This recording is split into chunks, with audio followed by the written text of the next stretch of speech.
إن الحمد لله نحمده ونستعينه ونؤمن به ونتوكل عليه ونعوذ بالله من شرور أنفسنا وسيئات أعمالنا من يهده الله فلا مضل له ومن يضلله فلا هادي له وأشهد أن لا إله إلا الله وحده لا شريك له وأشهد أن محمدا عبده ورسوله أرسله بالهدى ودين الحق ليظهره على الدين كله ولو كره المشركون اللهم صل على محمد وعلى آل محمد كما صليت على إبراهيم وعلى آل إبراهيم وبارك على محمد وعلى آل محمد كما باركت على إبراهيم وعلى آل إبراهيم إنك حميد مجيد يا أيها الذين آمنوا اتقوا الله حق تقاته ولا تموتن إلا وأنتم مسلمون رب اشرح لي صدري ويسر لي أمري واحلل عقدة من لساني يفقهوا قولي ബഹുമാനരായ സഹോദരന്മാരെ സഹോദരിമാരെ അസ്സലാമു അലൈക്കും വറഹ്മത്തുള്ളാഹ്. ഇന്ന് നമ്മളുടെ ദർസ് ഖുലഫാഉർ റാഷിദൂൻ, സച്ചരിതരായ പിന്മുറക്കാർ, പിൻഗാമികൾ എന്ന വിഷയത്തിൻ്റെ രണ്ടാം ഭാഗമാണ്. ആദ്യമായി നമ്മൾ സംസാരിച്ചത് മഹാനായ അബൂബക്കർ സിദ്ദീഖ് റളിയല്ലാഹു അൻഹുവിനെ സംബന്ധിച്ചായിരുന്നു. പ്രവാചകന്മാർക്ക് ശേഷം ഭൂമിയിൽ ജീവിച്ച ഏറ്റവും അഫ്ദലായ വ്യക്തിത്വം, സഹാബിമാരുടെ നേതാവ്. ഇന്ന് നമുക്ക് ചർച്ച ആരംഭിക്കുവാനുള്ളത് സഹാബിമാരിലെ രണ്ടാമനും അബൂബക്കർ സിദ്ദീഖ് റളിയല്ലാഹു അൻഹുവിന് ശേഷം ഖിലാഫത്ത് ഏറ്റെടുക്കുകയും ചെയ്ത മഹാനായ സയ്യിദുന ഉമർ ഇബ്നുൽ ഖത്താബ് റളിയല്ലാഹു അൻഹുവിനെ സംബന്ധിച്ചാണ്. ഇവിടെ ഈ ചരിത്ര പഠന ക്ലാസ് നമ്മൾ സംഘടിപ്പിക്കുകയും സംസാരിക്കുകയും പങ്കെടുക്കുകയും പഠിക്കുകയും ചെയ്യുന്നത് കേവലം ഒരു ചരിത്ര പഠനം ഉദ്ദേശിച്ചുകൊണ്ടല്ല. സംഘാടകരോ സംസാരിക്കുന്നവനോ അങ്ങനെ ഉദ്ദേശിക്കുന്നില്ല. സഹാബിമാരുടെ ചരിത്രമൊക്കെ ഒന്ന് കേൾക്കാം എന്നതിൻ്റെ അടിസ്ഥാനത്തിലുള്ള ഒരു പ്രോഗ്രാമായല്ല നമ്മളിതിനെ കാണുന്നത്. മറിച്ച് അള്ളാഹു അവൻ്റെ വിശുദ്ധ ഖുർആനിലൂടെ നമ്മെ ഉണർത്തിയതുപോലെ വസ്സാബിഖൂനൽ അവ്വലൂന മിനൽ മുഹാജിരീന വൽ അൻസാർ വല്ലദീന ഇത്തബഊഹും ബിഇഹ്സാൻ, മുൻഗാമികളായ മുഹാജിറുകൾ, അൻസാറുകൾ, അവരെ നന്മയിൽ തുടർന്ന അനുയായികൾ. അങ്ങനെ ആ നന്മയിൽ തുടർന്ന അനുയായികളായി മാറാൻ വേണ്ടിയാണ്. ആ പറയുന്നത് സഹാബിമാർക്ക് ശേഷം വന്ന താബീങ്ങളെ സംബന്ധിച്ച് ആണ് ഒന്നാമതായി. എന്നാൽ അവരിൽ മാത്രം പരിമിതമല്ല ആ പ്രയോഗം. മറിച്ച് ഖിയാമത്ത് നാൾ വരെ സഹാബിമാരെ അനുധാവനം ചെയ്യുന്ന മുഴുവൻ മുഅ്മിനീങ്ങൾക്കും ആ സന്തോഷ വാർത്തയുണ്ട്. അല്ലാഹു അക്ബർ. അതിലുൾപ്പെടാൻ വേണ്ടിയാണ് നമ്മളവിടെ ചരിത്രം പഠിക്കുന്നത്. ഇസ്ലാമിനെ ശരിയായി ഉൾക്കൊണ്ട, മനസ്സിലാക്കിയ, ഗ്രഹിച്ച നബി സല്ലല്ലാഹു അലൈഹി വസല്ലമ തങ്ങളുടെ തിരുമുഖത്തു നിന്ന് ഇസ്ലാം പഠിച്ച, അവിടുത്തെ ഉച്ഛ്വാസ നിശ്വാസങ്ങൾ ആവാഹിച്ചെടുത്ത് ദീൻ ഗ്രഹിച്ച അനുയായി വൃന്ദത്തിനെ സംബന്ധിച്ച് മനസ്സിലാക്കുന്നത് നബി സല്ലല്ലാഹു അലൈഹി വസല്ലമ തങ്ങൾ പ്രബോധനം ചെയ്ത ദീൻ യഥാർത്ഥത്തിൽ മനസ്സിലാക്കാൻ വേണ്ടിയാണ്. അതിനെ നമ്മൾക്ക് മാതൃകകളായി ഒരുപാട് ആളുകൾ മുമ്പ് കഴിഞ്ഞു പോയിട്ടുണ്ട്. ഈ വഴിയിൽ നാം തനിച്ചല്ല, മറിച്ച് നമുക്ക് മുമ്പ് ഇത് ശരിയായി പിന്തുടർന്ന, ഈ വിശ്വാസം ഉൾക്കൊണ്ട ആളുകൾ ഉണ്ടായിട്ടുണ്ട് എന്ന് മനസ്സിലാക്കാൻ വേണ്ടിയാണ്. അതാണ് പരമമായി ഇതിൻ്റെ പിന്നിലുള്ള നമ്മളുടെ ലക്ഷ്യം. ആ കൂട്ടത്തിൽ നമ്മൾക്ക് പഠിക്കാം, മനസ്സിലാക്കാം, കൂടുതൽ അറിവ് കരസ്ഥമാക്കാം. അള്ളാഹു അതിന് തൗഫീക്ക് നൽകുമാറാവട്ടെ.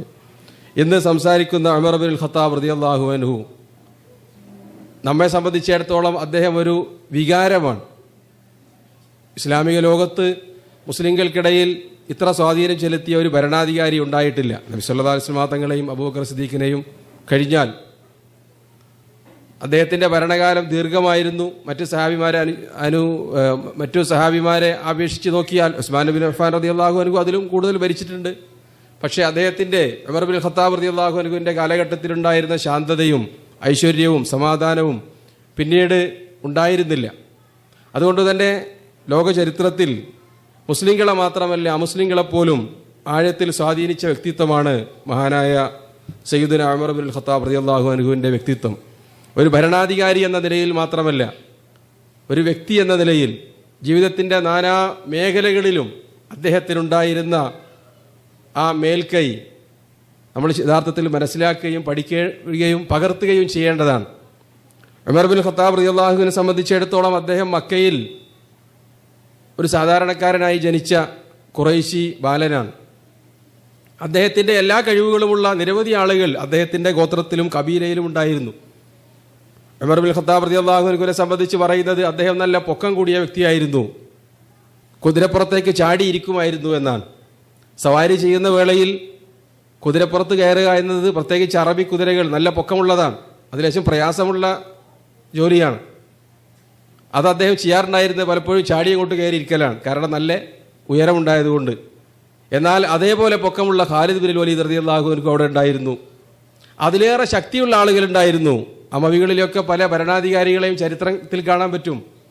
രണ്ട് കാലും നിലത്ത് കുറ്റിയടിച്ച് കെട്ടിയിട്ടിട്ട് വാഹനപ്പുറത്തേക്ക് ഒറ്റച്ചാട്ടം, കയറ് ടിം എന്ന് പറഞ്ഞ് പൊട്ടിയിട്ട് അവരങ്ങോട്ട് ചാടിക്കയറലാണ്.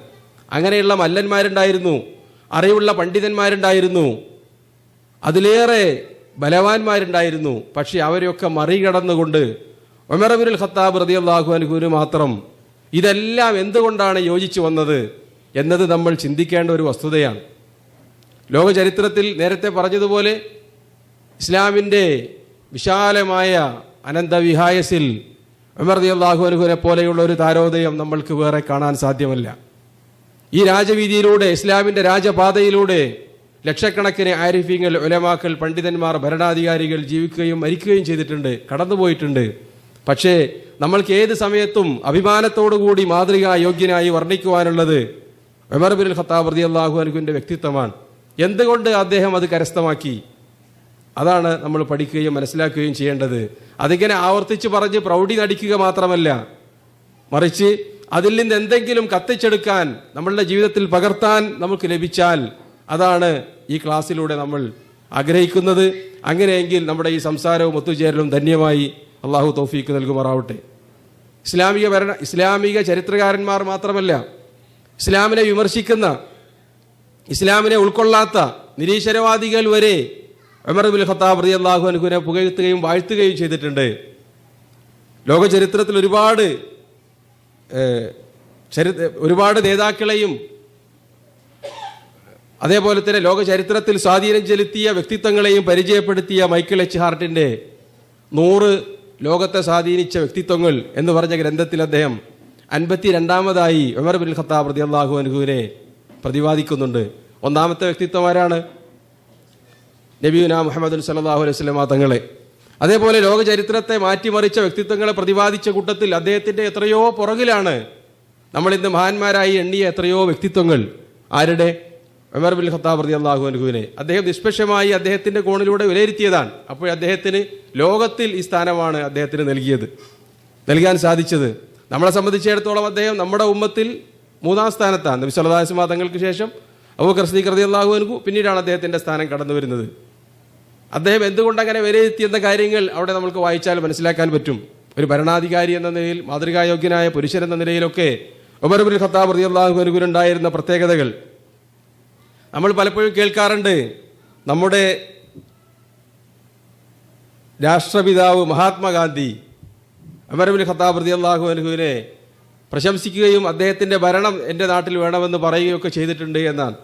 ഞാനതിനെ സംബന്ധിച്ച് ഒരുപാട് അന്വേഷിച്ചു, പരിശോധിക്കുകയും ചെയ്തു. പക്ഷേ നമ്മളുടെ ഭാഷയിലോ അതല്ലെങ്കിൽ അന്വേഷിച്ച് ചെല്ലാൻ പറ്റുന്ന ഒരു സ്ഥലത്തും അങ്ങനെ ഒരു പ്രയോഗം ഉള്ളതായി മനസ്സിലാക്കാൻ പറ്റിയില്ല. പക്ഷേ ഗവേഷണം തുടർന്നപ്പോൾ യഥാർത്ഥത്തിൽ മഹാത്മാഗാന്ധി അങ്ങനെ പറയാനുള്ള സാഹചര്യവും സന്ദർഭവും ഉണ്ടായിരുന്നു, അല്ല അദ്ദേഹം അങ്ങനെ പറഞ്ഞിട്ടുണ്ട് എന്നുള്ളത് മലയാളത്തിലോ ഇംഗ്ലീഷിലോ അല്ലെങ്കിലും 2007 ജൂൺ 20 ബുധനാഴ്ച ഒമാനിൽ നിന്ന് പുറത്ത് ഇറങ്ങുന്ന അൽ ദസ്തൂർ എന്ന പത്രത്തിൻ്റെ ഒരു കോളത്തിൽ ഗാന്ധിജിയും മുഹമ്മദ് നബിയും ഉമർ ഇബ്നുൽ ഖത്താബ് എന്ന ഹെഡിങ്ങിൽ അദ്ദേഹം ഒരു ലേഖനം, ഒരു കോളം കൊടുത്തിട്ടുണ്ട്.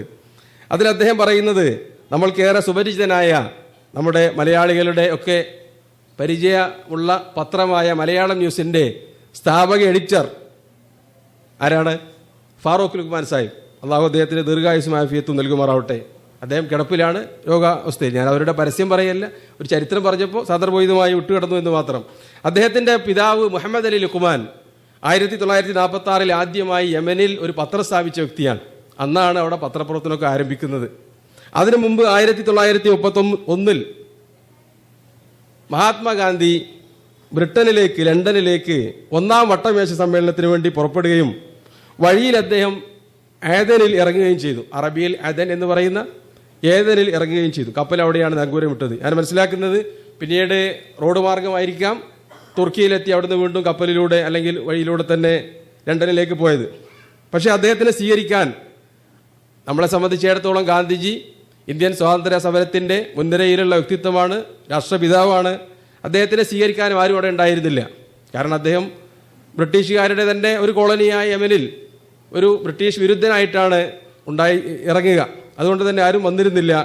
പക്ഷേ മുഹമ്മദ് അലി അൽ ലുഖ്മാൻ അദ്ദേഹം ഗാന്ധിജിയെ സ്വീകരിക്കുകയും അവരന്ന് അവിടെ രൂപം കൊടുത്ത ഒരു ക്ലബ്ബ്, അറേബ്യൻ ക്ലബ്ബിൽ ഗാന്ധിജിയെ സംസാരിക്കാൻ വേണ്ടി കൂട്ടിക്കൊണ്ടുപോവുകയും ചെയ്തു. ഇത് 1931 ജൂണിൽ നടന്ന സംഭവമാണ്. അങ്ങനെ ഇംഗ്ലീഷും അറബിയൊക്കെ നന്നായി വശമുണ്ടായിരുന്ന മുഹമ്മദ് അലി ലുഖ്മാൻ ഗാന്ധിജിയെ ആളുകൾക്ക് പരിചയപ്പെടുത്തി കൊടുക്കുകയും അവർക്കറിയാമായിരുന്നു ഗാന്ധിജിയെയും അദ്ദേഹം നടത്തിക്കൊണ്ടിരിക്കുന്ന പോരാട്ടങ്ങളെയൊക്കെ പരിചയപ്പെടുത്തുകയും പിന്നീട് ഗാന്ധിജി അതിന് സ്വീകരണത്തിന് നന്ദി പറഞ്ഞുകൊണ്ട് സംസാരിക്കുകയും ചെയ്തു.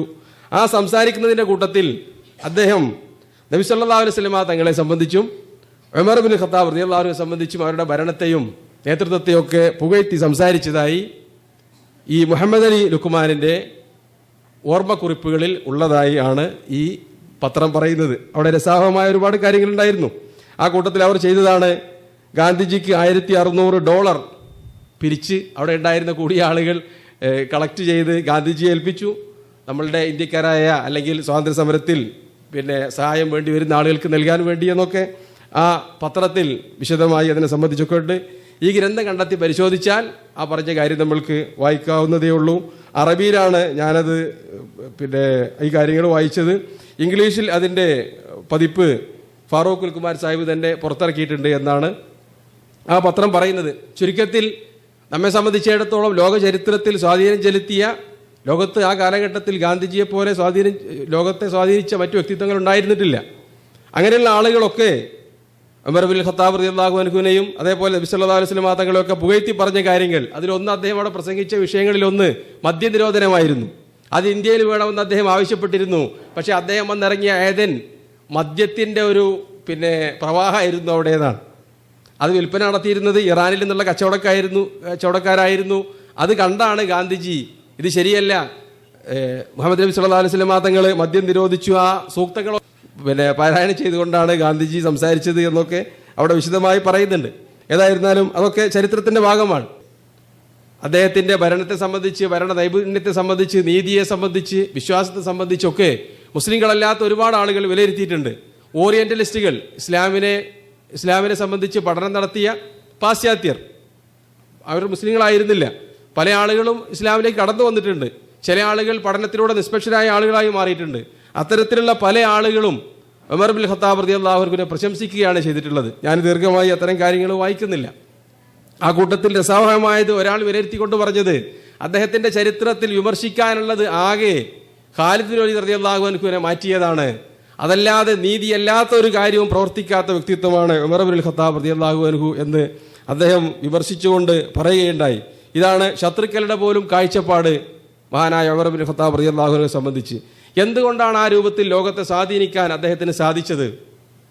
അതിനെ സംബന്ധിച്ച് ആലോചിക്കുമ്പോഴാണ് എവിടെ നിന്നാണ് ഉമർ ഇബ്നുൽ ഖത്താബ് റളിയല്ലാഹു അൻഹുവിന്റെ ചരിത്രം നമ്മൾ വായിക്കേണ്ടത്, പഠിക്കേണ്ടത്, ഏത് കോണിലൂടെയാണ് അതിനെ വീക്ഷിക്കേണ്ടത് എന്ന് നോക്കിയപ്പോൾ എന്നെ സംബന്ധിച്ചിടത്തോളം മനസ്സിലായത്, ഉമർ ഇബ്നുൽ ഖത്താബ് റളിയല്ലാഹു അൻഹു നബി സല്ലല്ലാഹു അലൈഹി വസല്ലം തങ്ങളുടെ ഹസനാത്തിന്റെ ഒരു പൊടി മാത്രമാണ്. നബി സല്ലല്ലാഹു അലൈഹി വസല്ലം തങ്ങളുടെ പാഠശാലയിലെ ഒരു വിദ്യാർത്ഥി മാത്രമാണ് ആര്? ഉമർ ഇബ്നുൽ ഖത്താബ് റളിയല്ലാഹു അൻഹു. അങ്ങനെയുള്ള 10,000-കണക്കിന് സഹാബിമാരെ സൃഷ്ടിച്ചാണ് നബി സല്ലല്ലാഹു അലൈഹി വസല്ലം തങ്ങൾ യാത്രയായത്. അങ്ങനെയുള്ള കോടിക്കണക്കിനായ ആളുകൾ തലമുറകളായി ഭൂമിയിൽ ജീവിക്കുകയും മരിക്കുകയും ചെയ്യുന്നു. ഉമർ ഇബ്നുൽ ഖത്താബ് റളിയല്ലാഹു അൻഹുവിനെ പോലെ പ്രസിദ്ധരാവുകയോ കഴിവുള്ള ആളുകളോ അല്ലെങ്കിൽ കൂടി അവരിലും ഇങ്ങനെയുള്ള ഗുണങ്ങളും നന്മകളും ഒക്കെ നബി സല്ലല്ലാഹു അലൈഹി വസല്ലം തങ്ങൾ പഠിപ്പിക്കുകയും അങ്ങനെ അവരുടെയൊക്കെ ഗുരുവാണ് നബി സല്ലല്ലാഹു അലൈഹി വസല്ലം തങ്ങൾ. ആ ശിക്ഷണമാണ് ഉമർ ഇബ്നുൽ ഖത്താബ് റളിയല്ലാഹു അൻഹുവിനെ ഈ രൂപത്തിൽ മാറ്റിയെടുത്തത് എന്ന് നമ്മൾ അംഗീകരിക്കേണ്ട ഒരു വസ്തുതയാണ്.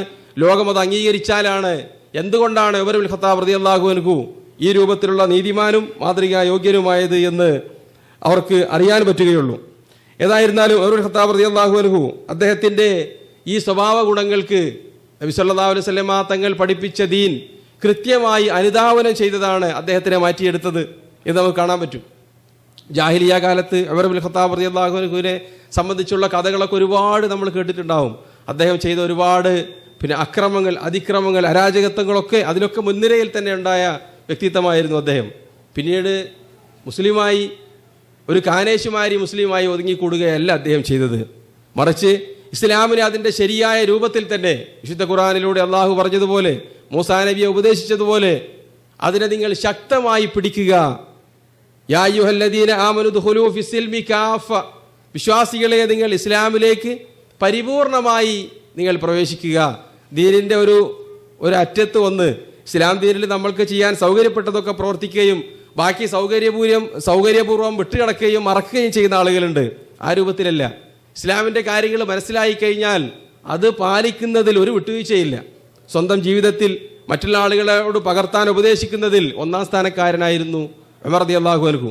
അങ്ങനെയുള്ള ആളുകൾക്ക് ഭൂമിയിൽ അല്ലാഹു വാഗ്ദാനം ചെയ്ത കാര്യമാണത്. സൂറത്ത് മറിയമിന്റെ അവസാനത്തിൽ അല്ലാഹു പറയുന്നത്, ഇന്നല്ലദീന ആമനു വഅമിലുസ് സാലിഹാത്തി സയജ്അലു ലഹുമുർ റഹ്മാനു വുദ്ദ, തീർച്ചയായും വിശ്വസിക്കുകയും ഇന്നല്ലദീന ആമനു വഅമിലുസ് സാലിഹാത്തി, സൽക്കർമ്മങ്ങൾ പ്രവർത്തിക്കുകയും ചെയ്യുന്ന ആളുകൾക്ക് സയജ്അലു ലഹുമുർ റഹ്മാൻ, അത്തരത്തിലുള്ള ആളുകൾക്ക് പരമകാരുണ്യകനായ റബ്ബ് ചെയ്തു കൊടുക്കും വുദ്ദ, സ്നേഹം. മഹാന്മാരായ മുഫസ്സിറുകൾ വിശദീകരിച്ചിട്ടുണ്ട്, ലോകത്ത് അവർക്കറിയാതെ മനസ്സിനോട് അവരോടൊരു മഹബത്ത് അള്ളാഹു അവരുടെ മനസ്സിൽ ഇട്ടുകൊടുക്കും. ഇങ്ങനെയുള്ള പണ്ഡിതന്മാർക്ക്, നേതാക്കന്മാർക്ക്, വിശ്വാസികളായ ആളുകൾക്ക് നബി സല്ലല്ലാഹു അലൈഹി വസല്ലം തങ്ങൾ പറഞ്ഞതായി സ്വഹീഹുൽ ബുഖാരിയിൽ കാണാൻ പറ്റും. അള്ളാഹു ഒരു വ്യക്തിയെ ഇഷ്ടപ്പെട്ടാൽ നാദാ ജിബ്രീൽ, ജിബ്രായിലിനെ വിളിച്ചുകൊണ്ട് പറയും, ഇന്നി ഉഹിബ്ബു ഫുലാനൻ ഫഅഹിബ്ബഹു, ജിബ്രീൽ ഞാൻ ഇന്നാലിന്ന വ്യക്തിയെ സ്നേഹിക്കുന്നു, നിങ്ങൾ അയാളെ സ്നേഹിക്കുക. ഉടനെ ജിബ്രീൽ അലൈഹിസ്സലാം അയാളെ സ്നേഹിക്കുകയും മലക്കുകളോട് വിളിച്ചു പറയുകയും ചെയ്യും, അള്ളാഹു ഇന്ന വ്യക്തിയെ സ്നേഹിക്കുന്നു, നിങ്ങളെല്ലാവരും മലക്കുകളെ അദ്ദേഹത്തെ സ്നേഹിക്കുക. അങ്ങനെ വിളിച്ചു പറയുകയും ഭൂമി ലോകത്തുള്ള മുഴുവൻ ആളുകളും അവരുടെയൊക്കെ മനസ്സിൽ ഈ വ്യക്തിയോടുള്ള സ്നേഹം സ്വാഭാവികമായി ഉണ്ടായിത്തീരുകയും ചെയ്യും. അങ്ങനെയാണ് അത്തരക്കാരെ നേതാക്കന്മാരായും അവരുടെ കൽപ്പനകൾ അംഗീകരിക്കാനുള്ള ഒരു മനസ്ഥിതിയും ആളുകളുടെ മനസ്സിൽ രൂപം കൊള്ളുന്നത് എന്ന് നബി സല്ലല്ലാഹു അലൈഹി വസല്ലം തങ്ങൾ പഠിപ്പിക്കുകയാണ്. ഇതാണ് സ്നേഹത്തിൻ്റെ മാനദണ്ഡം.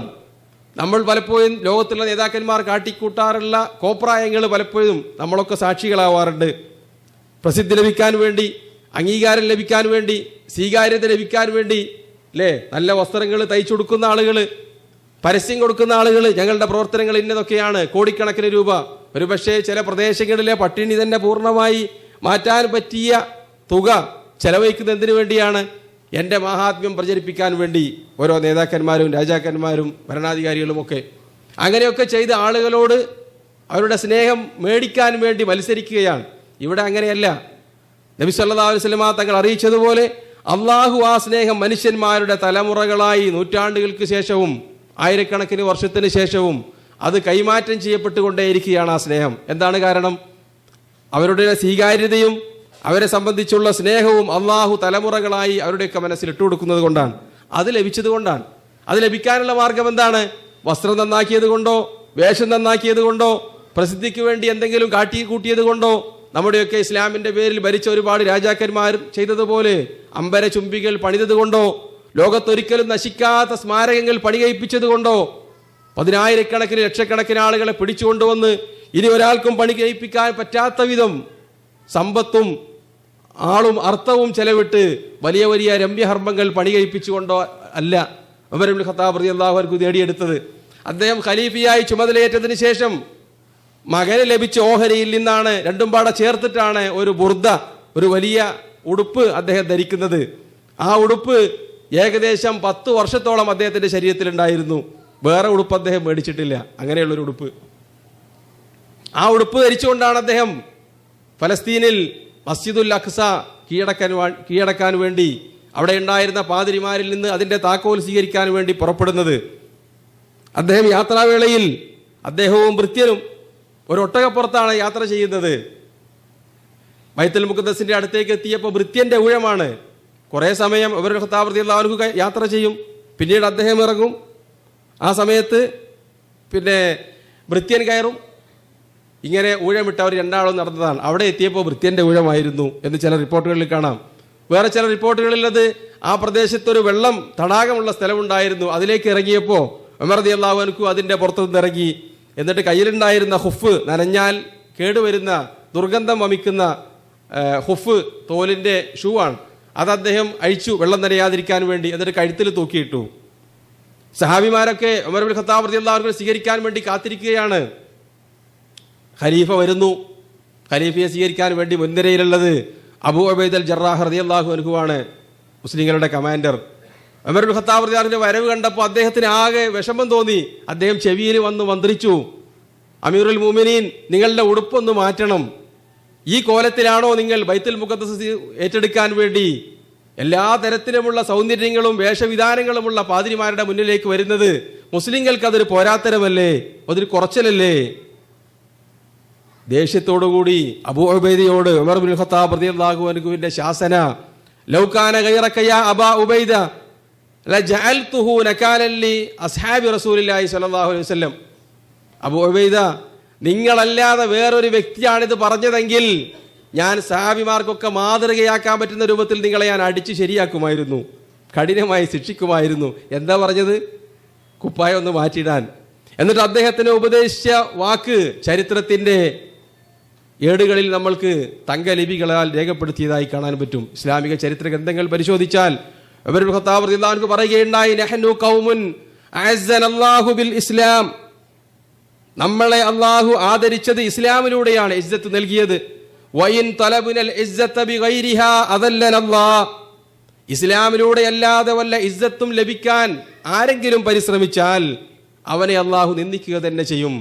ഇന്നത്തെ മുസ്ലിമീങ്ങൾ മനഃപ്പാഠമാക്കേണ്ട കാര്യമാണ്.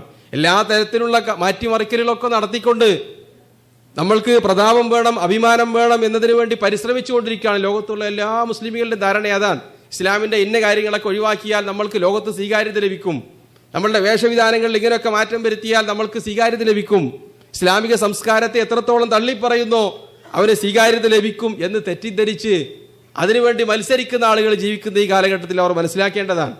ഉമർ ഇബ്നുൽ ഖത്താബ് റളിയല്ലാഹു അൻഹു പറഞ്ഞത് നമ്മൾക്ക് ഇസ്സത്ത് ലഭിക്കുക ഇസ്ലാമിലൂടെയാണ്. ഇപ്പോൾ ചെറുപ്പക്കാരുടെയൊക്കെ വേഷങ്ങൾ പരിശോധിച്ച് നോക്കിയാലേ എന്താണെന്ന് ഈ പാൻറ് കയറ്റി കൊടുക്കാത്തത്, ഇങ്ങനെ വലിച്ച് വലതിയുടെ ജോലിയും കൂടി ചെയ്തു പോകുന്നത്, മുനിസിപ്പാലിറ്റിയുടെ ക്ലീനിങ് ജോലി ചെയ്തു പോകുന്നത് ചോദിച്ചാൽ അതൊരു നമുക്കൊരു അഭിമാനത്തിൻ്റെ ചിഹ്നമാണ്. ആ രൂപത്തിലുള്ള വേഷം. എന്താണ് നിങ്ങൾ താടിയൊക്കെ ഇങ്ങനെ നീട്ടി ഒരു പ്രാകൃത രൂപത്തിൽ നടക്കുന്നത്? അതൊക്കെ ഒന്ന് ക്ലീൻ ചെയ്ത് ഷേവ് ചെയ്ത് ഒക്കെ ഒന്ന് ഭംഗിയാക്കിക്കൂടെ? ഇസ്ലാം ഭംഗിയെ ഇഷ്ടപ്പെടുന്നതല്ലേ എന്നൊക്കെ പറഞ്ഞ് വസ്വാസിട്ട് തരും. അവരുടെയൊക്കെ മനസ്സിലുള്ളത് ഇസ്സത്തായി അവർ കാണുന്നത്, സൗന്ദര്യമായി അവർ കാണുന്നത് പാശ്ചാത്യരുടെയും അവിശ്വാസികളുടെയും വേഷവിധാനങ്ങളെയാണ്. ആ സ്വഭാവം ആരിലുണ്ടായിരുന്നില്ല? ഉമർ ഇബ്നുൽ ഖത്താബ് റളിയല്ലാഹു അൻഹുവിനെ ഉണ്ടായിരുന്നില്ല. അദ്ദേഹത്തിൻ്റെ അവരോടുള്ള പെരുമാറ്റം എങ്ങനെയായിരുന്നു? ഖുർആൻ വർണ്ണിച്ചതുപോലെ തന്നെ. മുഹമ്മദുൻ റസൂലുള്ളാഹ് വല്ലദീന മഅഹു അശിദ്ദാഉ അലൽ കുഫാരി റുഹമാഉ ബൈനഹും. നമ്മളുടെ ഇപ്പോഴത്തെ മുസ്ലിങ്ങളുടെ നേരെ വിരുദ്ധം. പരസ്പരം പാര വെക്കുന്നവരും അക്രമികളോടും അതേപോലെ ഇസ്ലാമിക വിരുദ്ധരോടും ഏറ്റവും നല്ല ചങ്ങാത്തം സ്ഥാപിക്കുന്നവരും എന്നായിരിക്കും ഒരുപക്ഷെ ഇന്ന് മുസ്ലിങ്ങളെ വർണ്ണിച്ചാൽ ഭൂരിഭാഗത്തിൻ്റെ അവസ്ഥ. അങ്ങനെ ആയിരുന്നില്ല സഹാബിമാരുടെ സ്വഭാവം. യഥാർത്ഥത്തിലുള്ള വിശ്വാസികളുടെ സ്വഭാവം അങ്ങനെ ആയിരിക്കാൻ പാടില്ല, അങ്ങനെയാകാൻ പാടില്ല. അതുകൊണ്ടാണ് ഉമർ ഇബ്നുൽ ഖത്താബ് റളിയല്ലാഹുവിന്റെ മുമ്പിൽ ഒരുപാട് ഘട്ടങ്ങളിൽ മുനാഫിക്കുകൾ വന്നിട്ടുണ്ട്. ഇസ്ലാമിക വിരുദ്ധമായ കാര്യങ്ങൾ, ഇസ്ലാമിൽ നിന്ന് പുറത്തു പോകുന്ന വലിയ തെറ്റുകൾ ചെയ്ത ആളുകളെ കൊണ്ടുവരപ്പെട്ടിട്ടുണ്ട് നബി സല്ലല്ലാഹു അലൈഹി വസല്ലം തങ്ങളുടെ മുന്നിലേക്ക്. ഉമർ ഇബ്നുൽ ഖത്താബ് അവിടെ ഉണ്ടായിരുന്നുവെങ്കിൽ അദ്ദേഹം പറയാറുള്ളത്, അള്ളാഹുവിൻ്റെ ദൂതരെ, ആ മുനാഫിക്കിന്റെ തല വെട്ടാൻ എനിക്ക് അനുവാദം നൽകണം എന്ന് പറയാറാണ്. ഒരു വിട്ടുവീഴ്ച ഉണ്ടായിരുന്നില്ല. അപ്പൊ ഏറ്റവും പരിശുദ്ധഭാവക്കാരനായിരുന്ന ഇത്തരക്കാരോട് വിട്ടുവീഴ്ചയില്ലാതെ പെരുമാറിയ ആളെ സംബന്ധിച്ചാണ് ഇസ്ലാമിക ലോകത്തല്ല അവിശ്വാസികൾക്കിടയിൽ ഏറ്റവും കൂടുതൽ സ്വീകാര്യതയുള്ളത്. ഈ വലായിനെയും ബറായിനെയും പരിപൂർണമായി പുലർത്തി ജീവിച്ച അറേബ്യയിൽ നിന്ന് തന്നെ അവിശ്വാസികളെ, പ്രത്യേകിച്ച് യഹൂദന്മാരെയും ക്രിസ്ത്യാനികളെയും നിഷ്കാസനം ചെയ്ത, അവരെ തുരത്തി അവരുടെ സ്ഥലത്തേക്ക് മാറ്റിയ ഉമർ റളിയല്ലാഹു അൻഹു, അവരോടാണ് അദ്ദേഹത്തിനോടാണ് അവർക്ക് ഏറ്റവും സ്നേഹം. മുസ്ലിങ്ങളുടെ കൂട്ടത്തിൽ ഏറ്റവും സ്വീകാര്യതയുള്ളത് അവരെ ഇവിടുന്ന് പുറത്താക്കിയ ആളോടാണ്. അതാണ് അത്ഭുതം. എന്താ കാരണം? അവർക്കറിയായിരുന്നു നീതിയും സത്യത്തിൻ്റെയും അടിസ്ഥാനത്തിലാണ് അദ്ദേഹം നമ്മളോട് വർത്തിക്കുന്നത് എന്ന ഉറച്ച ബോധ്യം ഉണ്ടായിരുന്നു. ഉമർ റളിയല്ലാഹുവിനെ സംബന്ധിച്ചിടത്തോളം ഇസ്ലാം ആയതോടുകൂടി, ഇസ്ലാമിലേക്ക് വന്നതോടുകൂടി അദ്ദേഹത്തിൻ്റെ ജീവിത വീക്ഷണത്തിൽ വലിയ മാറ്റാനുണ്ടായത്. അതിന് മുമ്പുണ്ടായിരുന്ന ജീവിതമായിരുന്നില്ല ഉമറുൽ ഖത്താബ് റളിയല്ലാഹു പിന്നീടുണ്ടായിരുന്നത്. ജീവിതത്തിനെ സംബന്ധിച്ചിടത്തോളം അള്ളാഹുവിൻ്റെ ശുദ്ധ ഖുർആനിലൂടെ പറഞ്ഞ് നമുക്കറിയാം, യഅലമു അന്നമൽ ഹയാത്തുദ് ദുനിയ ലഹുവുൻ വലഇബുൻ വതഫാഖുറുൻ വതകാസുറുൻ വസീനത്തുൻ. യഅലമു അന്നമൽ ഹയാത്തുദ് ദുനിയ, നിങ്ങൾ മനസ്സിലാക്കണം, ഈ ദുനിയാവിലെ ജീവിതം എന്ന് പറയുന്നത് പൊങ്ങച്ചം, മത്സരം, വതകാസുറുൻ ഫിൽ അംവാലി വൽ ഔലാദ്, മക്കളിലും സമ്പത്തിലുമുള്ള വർധനവ്, അതിനു വേണ്ടിയുള്ള മത്സരമാണ്. എന്നിട്ട് അള്ളാഹു ഉദാഹരണമായിട്ട് പറഞ്ഞത് കമസലി ഗൈസിൻ അഅജബൽ കുഫാറ നബാതഹു, കൃഷിക്കാരനെ സന്തോഷിപ്പിക്കുന്ന, ആഹ്ലാദം കൊള്ളിക്കുന്ന ഒരു മഴ പെയ്തതുപോലെ.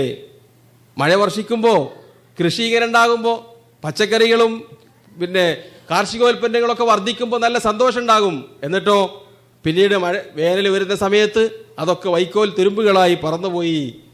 വഫിൽ ആഖിറതി ഹദാബുൻ ഷദീദ്, അവിടെ മഗ്ഫിറത്തുണ്ട്, അതോടൊപ്പം കഠോരമായ ശിക്ഷയുമുണ്ട്.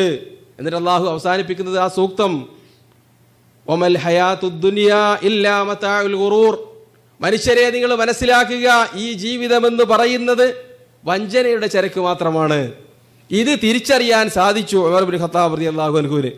അതുകൊണ്ടാണ് അദ്ദേഹം ലോകത്തിലെ ഏറ്റവും വലിയ ശക്തമായ സാമ്രാജ്യത്തെ നയിച്ചപ്പോഴും ചെറ്റക്കുടിയിൽ കിടന്നുറങ്ങിയത്. നേരത്തെ പറഞ്ഞ രൂപത്തിലുള്ള ആ 8 or 9 കണ്ടം വെച്ച കുപ്പായം ധരിച്ചുകൊണ്ട് അദ്ദേഹം ആ ബൈത്തുൽ മുഖദ്ദസിലേക്ക് യാത്രയായത്. ഹുർമുസാൻ, പേർഷ്യൻ ചക്രവർത്തിയുടെ ദൂതൻ, ഉമർ ഇബ്നു ഖത്താബ് റളിയല്ലാഹു അൻഹുവിനെ ഖലീഫയെ കാണാൻ വേണ്ടി മദീനയിലേക്ക് വന്നു. അദ്ദേഹം പരിവാരങ്ങളോട് ഇറങ്ങി. എന്നിട്ട് ചോദിച്ചു, എവിടെയാണ് നിങ്ങളുടെ ഖലീഫയുടെ കസറ്, കൊട്ടാരം? ആളുകൾ പറഞ്ഞു, അദ്ദേഹത്തിന് കസറും കൊട്ടാരമൊന്നുമില്ല, കൂഹുണ്ട് ചെറ്റക്കുടിൽ, അത് മദീനയുടെ ആ പ്രാന്തപ്രദേശത്തുണ്ട്. കാണിച്ചു കൊടുത്തു. അവിടെ ചെന്നപ്പോൾ അദ്ദേഹം അത്ഭുതപ്പെട്ടു. ഈ ഉമർ ഇബ്നു ഖത്താബ് റളിയല്ലാഹു അൻഹുവിന്റെ സൈന്യം അവിടെ യർമൂക്കിൽ റോമാക്കാരെ പരാജയപ്പെടുത്തിയിരിക്കുകയാണ്. ഇപ്പോൾ അവർ സയ്യിദ് ബിൻ അബൂ വഖാസ് റളിയല്ലാഹു അൻഹുവിന്റെ നേതൃത്വത്തിൽ പേർഷ്യയുടെ ബാക്കിയുള്ള കൊട്ടാരങ്ങൾ കൂടി പിടിച്ചെടുക്കാൻ വേണ്ടി നിൽക്കുമ്പോഴാണ് സന്ധി സംഭാഷണത്തിന് വേണ്ടി ഹുർമുസാൻ മദീനയിലേക്ക് വരുന്നത്. അദ്ദേഹം ഈ ചെറ്റക്കുള്ളിൽ കണ്ടിട്ട് അത്ഭുതപ്പെട്ടു. അവിടെ ആരെയും കാണാനില്ല, പാറാവുകാരില്ല, അവിടെ ആരാ ഉള്ളതെന്ന് ചോദിക്കുക, ഒരു മനുഷ്യരും കാണാനില്ല. കഥകളി മുട്ടിയപ്പോൾ അവിടെ നിന്ന് ഒരാളുടെ ശബ്ദം കേട്ടു, ഉമർ ഇബ്നു ഖത്താബ് റളിയല്ലാഹു അൻഹുവിന്റെ വീട്ടുകാരുടെ. അവരോട് ചോദിച്ചു, എവിടെ പോയി അമീറുൽ മുഅ്മിനീൻ, നിങ്ങളുടെ രാജാവ്? അവർ പറഞ്ഞു, അവിടെ വഴിയിലെവിടെയെങ്കിലും ഉണ്ടാവും. മറുപടിയാണ് വീട്ടിലുള്ള മുസ്ലിങ്ങളുടെ ഖലീഫയുടെ. പേടിച്ച് വിറച്ച് വന്നതാണ് സന്ധി സംഭാഷണത്തിന് വേണ്ടി. അങ്ങനെ തെരഞ്ഞു കിടക്കുകയാണ് ഖലീഫയെ. വഴിയിൽ വെച്ച് അദ്ദേഹം പല ആളുകളോട് ചോദിച്ചു, ഉമർ ഇബ്നു ഖത്താബിനെ കണ്ടവരുണ്ടോ? അപ്പോൾ പറഞ്ഞു, അവിടെ മരത്തിൻ്റെ ചോട്ടിൽ കിടന്നുറങ്ങുന്നുണ്ടായിരുന്നു കുറച്ച് സമയം മുമ്പ്. അദ്ദേഹം ചെന്നപ്പോൾ കണ്ടത് മരത്തിൻ്റെ ചോട്ടിൽ കിടന്ന് കൂർക്കം വലിക്കുന്ന ഉമർ ഇബ്നു ഖത്താബ് റളിയല്ലാഹു അൻഹുവിനെയാണ്. ഹാഫിദ് ഇബ്രാഹിം അതൊരു കവിതയിലൂടെ പറഞ്ഞിട്ടുണ്ട്. ഹുർമുസാന്റെ ആ വാക്കുകൾ വർണ്ണിക്കുകയും ചെയ്തിട്ടുണ്ട്. അദ്ദേഹം അത്ഭുതപ്പെട്ടു. അദ്ദേഹം അടുത്ത് ചെന്നിട്ട് നോക്കിക്കൊണ്ട് പറഞ്ഞത്, അദൽത ഫഅമിൻത വനിംത, നിങ്ങൾ നീതി പാലിച്ച കാരണത്താൽ നിങ്ങൾക്ക് ഭയപ്പെടേണ്ടി വന്നില്ല, അതുകൊണ്ട് നിങ്ങൾക്ക് എവിടെയും കിടന്നുറങ്ങാം. ഞങ്ങളുടെ കൂട്ടത്തിലെ ഒരു സാധാരണ സമ്പന്നൻ ഈ രൂപത്തിൽ കിടന്നുറങ്ങിയാൽ പിന്നെ ഉണരാൻ തല ഉടലുണ്ടാവില്ല എന്നാണ് അദ്ദേഹം പ്രതികരിച്ചത് എന്ന് ചരിത്ര ഗ്രന്ഥങ്ങളിൽ നമുക്ക് കാണാൻ പറ്റും.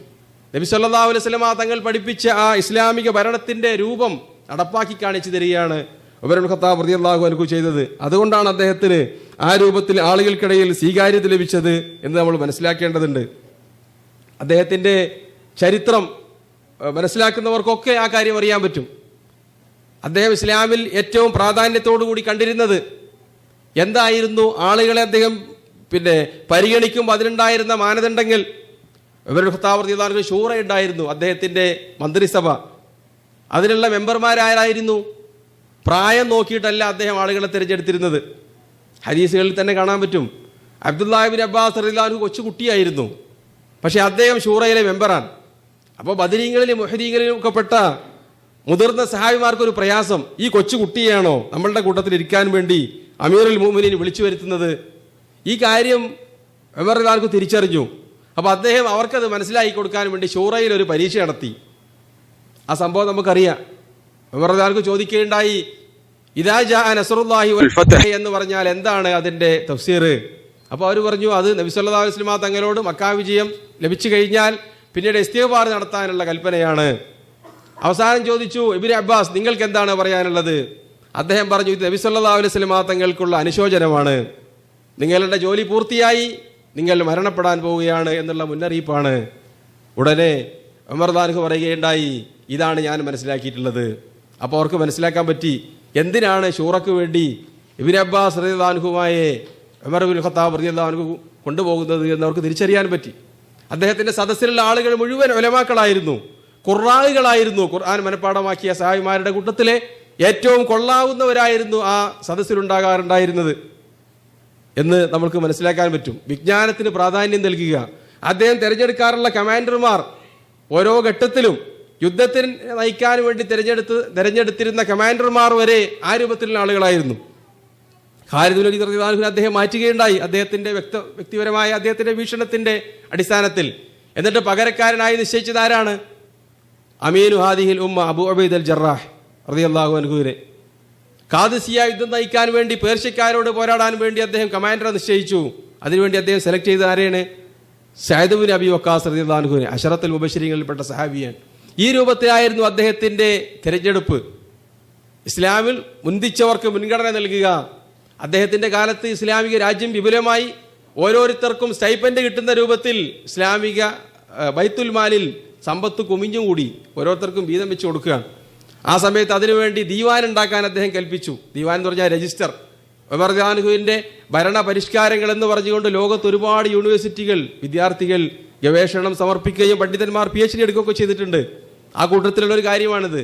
ജനങ്ങൾക്ക് അവർക്കൊരു സിജില് അദ്ദേഹം ആദ്യമായി ഒരു അംഗത്വ രാജ്യത്തിലെ സിറ്റിസൺ പൗരത്വ രജിസ്റ്റർ അദ്ദേഹം രൂപകൽപ്പന നൽകി. എന്നിട്ട് അദ്ദേഹം അതിൽ ആദ്യമായി പേരെഴുതിയത് നബി സല്ലല്ലാഹു അലൈഹി വസല്ലം തങ്ങളുടെ അഹ്ലു ബൈത്തിൽപ്പെട്ട അംഗങ്ങളെയാണ്. അതിനുശേഷമാണ് ബാക്കിയുള്ള ആളുകൾ അദ്ദേഹം പേര് കൊടുത്തത്. വേറെ ഒരുപാട് ആളുകളുണ്ടായിരുന്നു, പ്രായം കൂടെ മുതിർന്നവരെയോ അല്ലെങ്കിൽ മറ്റെന്തെങ്കിലും രൂപത്തിലുള്ള മുൻഗണനയായിരുന്നില്ല അദ്ദേഹം കൽപ്പിച്ചത്. പിന്നീട് ബദരീങ്ങൾക്ക്, പിന്നീട് ഉഹദിൽ പങ്കെടുത്ത ആളുകൾക്ക് ആ രൂപത്തിലാണ് റേഷന്റെ തോതും. ഓരോരുത്തർക്കുള്ള സ്റ്റൈപ്പൻഡിന്റെയും ഏറ്റക്കുറച്ചിലുകൾ ഈ രൂപത്തിലാണ്. സാബിക്കീകൾക്കാണ് പ്രാധാന്യം. ഇസ്ലാമിലേക്ക് ആദ്യം കടന്നു വന്ന ആളുകൾക്ക്, അള്ളാഹുവിന്റെ അടുക്കൽ സ്ഥാനമുള്ളവർക്ക്, അള്ളാഹു മുന്തിച്ചവരെയാണ്, അള്ളാഹു പരിഗണിച്ചവരെയാണ് അദ്ദേഹം ആദ്യമായി പരിഗണിച്ചത്. നമ്മളെ സംബന്ധിച്ചിടത്തോളം നമ്മൾ പരിഗണിക്കാറുള്ളത്, നമ്മൾ തിരിഞ്ഞു നോക്കാറുള്ളത്, ഗൗരിക്കാറുള്ളത് ആളുകൾക്കിടയിൽ സ്ഥാനമുള്ളവരെയാണ്. അതുകൊണ്ടാണ് ഉമർ റളിയല്ലാഹു അൻഹു അദ്ദേഹത്തിൻ്റെ ജനാസ നമസ്കരിക്കാൻ വേണ്ടി സുഹൈബ് റൂമിയെയാണ് നിസ്കരിക്കാൻ വേണ്ടി വസിയത്ത് ചെയ്തത്. അദ്ദേഹത്തിൻ്റെ അടുക്കൽ സ്ഥാനമുള്ള ആളുകൾ അങ്ങനെയായിരുന്നു. അള്ളാഹുവും അവൻ്റെ റസൂലും കൂടുതൽ പരിഗണിച്ച ആളുകൾക്ക് കൂടുതൽ സ്ഥാനം. ഇതാണ് അദ്ദേഹത്തിൻ്റെ രണ്ടാമത്തെ ജീവിതത്തെ സംബന്ധിച്ചുള്ള അദ്ദേഹത്തിൻ്റെ വീക്ഷണം. അതേപോലെ തന്നെ സൂക്ഷ്മത. നമ്മളെ സംബന്ധിച്ചിടത്തോളം എന്തെങ്കിലുമൊക്കെ ഒരു കാര്യം കൈകാര്യം ചെയ്യാൻ വേണ്ടി, പ്രത്യേകിച്ച് പൊതുസ്വത്ത് ലഭിച്ചു കഴിഞ്ഞാൽ അഴിമതിയുടെ കറ പുരരാത്ത ആളുകൾ ഉണ്ടാവില്ല. ഏറ്റവും ചുരുങ്ങിയത് കുടുംബക്കാർക്കെങ്കിലും എന്തെങ്കിലും ജോലി വാങ്ങി കൊടുക്കണം, ഇനി ഒന്നും വാങ്ങാനില്ലെങ്കിലും സ്വന്തക്കാർക്ക് എന്തെങ്കിലും നേടിക്കൊടുക്കുക. അതല്ലെങ്കിൽ ഇപ്പം എന്തിനായി ഏർപ്പാടിന് നടക്കുന്നത്? അതായിരിക്കും മനുഷ്യന്മാരുടെയൊക്കെ പൊതുവെയുള്ള കാഴ്ചപ്പാട്. അഴിമതിയുടെ ഒക്കെ പുറമെ അതൊന്നും ചെയ്യാത്ത ആളുകളെ സംബന്ധിച്ചിടത്തോളം ഏറ്റവും ചുരുങ്ങിയത്. ഈ നേരത്തെ പറഞ്ഞ് രജിസ്റ്റർ ഉണ്ടാക്കിയപ്പോൾ ഉമർ ഖത്താബ് റളിയല്ലാഹുവിന്റെ മകൻ അബ്ദുല്ലാഹി ഇബ്നു ഉമർ റളിയല്ലാഹു അൻഹുമ, അദ്ദേഹത്തിന് റേഷന്റെ പകുതി സ്റ്റൈപ്പൻഡ് പകുതിയാണ്, ബാക്കിയുള്ള ആളുകൾക്കുള്ള അത്ര അല്ല. അദ്ദേഹം മുഹാജിറാണ്, പക്ഷേ സാധാരണ മുഹാജിറുകൾക്കുള്ള സ്റ്റൈപ്പൻഡ് അദ്ദേഹത്തിനില്ല, പകുതിയാണ്. അപ്പോൾ ആളുകൾ ചോദിച്ചു, അതെന്താണ് നിങ്ങളുടെ മകന് പകുതി? അദ്ദേഹം മുഹാജിറാണല്ലോ, സാബിഖീങ്ങളിൽപ്പെട്ടവനാണല്ലോ. അതിനുള്ള മറുപടി, അവൻ മുഹാജിറാണെങ്കിലും ഉപ്പാന്റെ കൂടിയാണ് ഹിജറ വന്നത്, അതുകൊണ്ട് പകുതി മതി. നമ്മളെ സംബന്ധിച്ചിടത്തോളം രാജാവിൻ്റെയോ ഭരണാധികാരിയുടെയോ വേണ്ടപ്പെട്ട ആളാണെങ്കിൽ 2 പേരിൽ അവിടെ കാർഡുണ്ടാവും, ഇരട്ടി വാങ്ങാൻ വേണ്ടിയിട്ട്. ഇതാണ് അദ്ദേഹത്തിൻ്റെ സൂക്ഷ്മത. ഏതെങ്കിലും ഒരു നിയമം നടപ്പാക്കാൻ വേണ്ടി അദ്ദേഹം തീരുമാനിച്ചാൽ ആദ്യം വീട്ടുകാരോടൊരു പ്രഭാഷണം നടത്തും. ഇതാ ഇന്ന നിയമം നടപ്പാക്കാൻ ഒരുങ്ങുകയാണ്.